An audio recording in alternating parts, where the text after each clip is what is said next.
So this video was going to be a joint collaboration between the Elite Series 2 and the SCUF Instinct Pro, but the Elite Series 2 called in sick today. Why?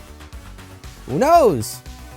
Maybe it's broken. So, the Instinct will be flying solo today. I'll be giving my 3-month update on things like reliability, game performance, current recommendations, which have changed kind of. Not really, actually, no. It's been a while since I've done one of these controller update videos. That's for a good reason. I started beating my controllers like former UFC wrestlers, but I have kept my Instinct Pro in essentially pristine condition for the past 3 months, as I've been using it as my main controller. Because you can't review or post an update video on a device that's just, fucking dead. And if you'd like to make an irresponsible purchase this month with the Instinct Pro, or you'd like to see my full review, or if you'd like to join my new Discord, all that will be down below. And, I don't have any more shameless plugs.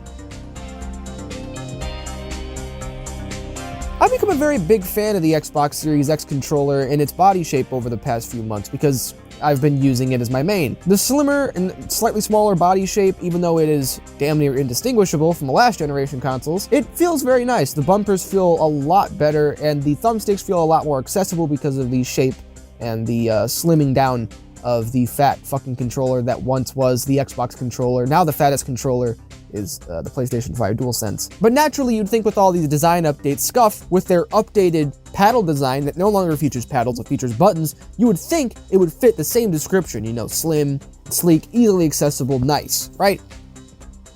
Fuck you. You got 2 normal buttons on the side that are kind of similar to a controller I once reviewed, and then the other 2 look like Steve Buscemi's eyes. They're facing outward for no apparent reason other than the fact that, hey, let's do a callback to our shitty paddle system that we got rid of because literally everyone universally bitched about this. I will say though, with the 2 buttons I can use, I've actually gotten pretty decent at the games I play, but those 2 extra buttons really weren't the biggest helping hand in that. The biggest helping hand was actually the instant triggers. I'm still absolutely in love with SCUF's instant trigger design. The fact that they're adjustable makes this the perfect controller to switch from driving games to shooter games and whatnot. They're still super clicky, super satisfying to use, very, very into them. This is the only controller with real clicky triggers that I have, so these are going to by far feel the fastest and the best. Our final destination on the SCUF Instinct Pro today will of course be the thumbsticks. Now, some of you previous SCUF owners may see where this is going. Old SCUF thumbsticks, like the ones featured on the Impact and the Prestige, used to be made out of like the fucking foam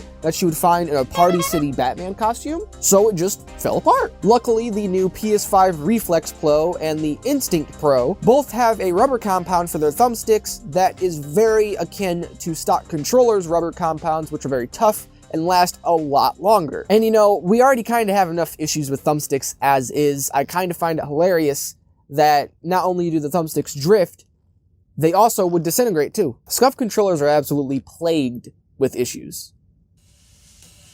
Or are they? Yes. Yes, they are.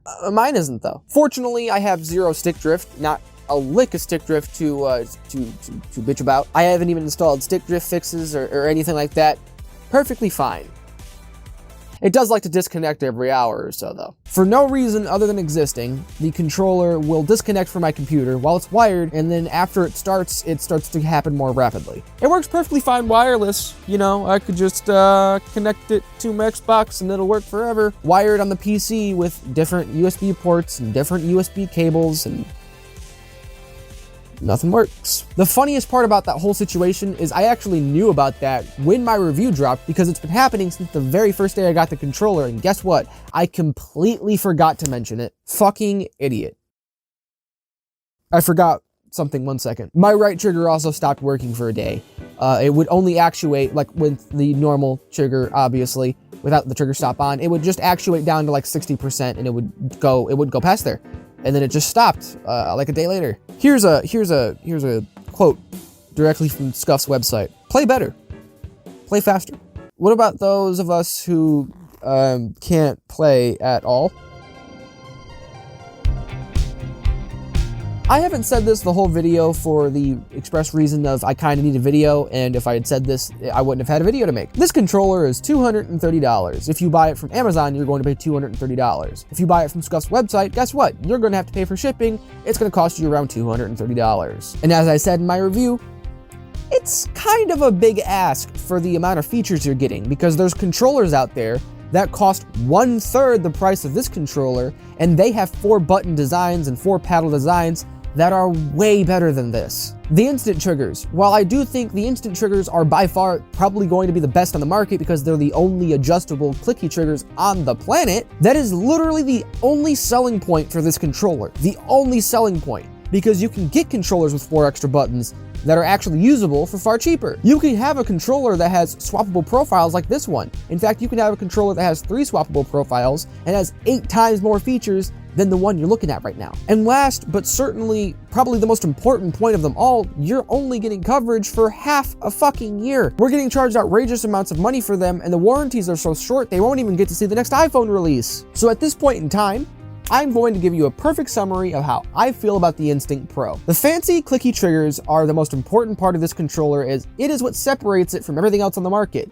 That being said, it does not warrant a $230 price tag, and its $230 price tag warrants a better warranty than this. So under pretty much no circumstance can I recommend the Instinct Pro, unless you literally just want the fastest triggers that are also adjustable so you can play racing games afterwards. For me, this is a useful controller if I only have one controller. The fucking problem is I have 80, all of which have much better value per dollar than this one. And I think that's where I'm going to leave it. Scuff is making strides in the right direction, and that does not mean that we shouldn't continue to push them to do more and to do better. As always, thank you guys for watching, and until I see you guys again, continue to question the companies who make the products that you love so much, and continue demanding better warranties from these fuckers. Please, I'll see you guys in the next one. Peace.